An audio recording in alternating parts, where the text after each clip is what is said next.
Not an essential, but having a syringe. What's this one, about 100 ml? Something or other? Don't know, don't care. It's big. Basically, something like this, not a needle, just a syringe, can be a bit of a lifesaver. I'm going to give you two examples.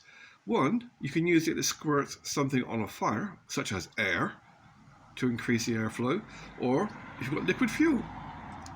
It's also quite handy for medicinal uses. One use you can use it for, squirting water up your ass.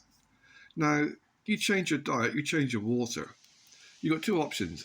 You can either be pissing rain at your ass, the red, brown rain, or you can be constipated. Either way, you do not want anything up there whilst you're walking around, just in case it comes out when you don't want it to. So, you squirt this up your bum with water. Warm water is preferable, although any water will do the job, and that will clear out your colon.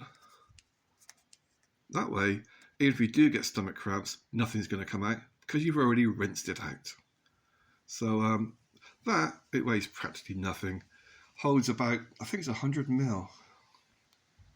I just checked, it's 60. 60 ml is plenty big enough. It's not too bulky to be a pain, but it's big enough to do the job. So 60 ml syringe, it'll cost you about, well, if you go to the hospital, they don't cost anything.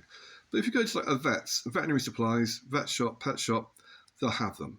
And they're normally 50p at the most. So if you can't get stuff in your usual pound shop, go to a vet and they'll have them.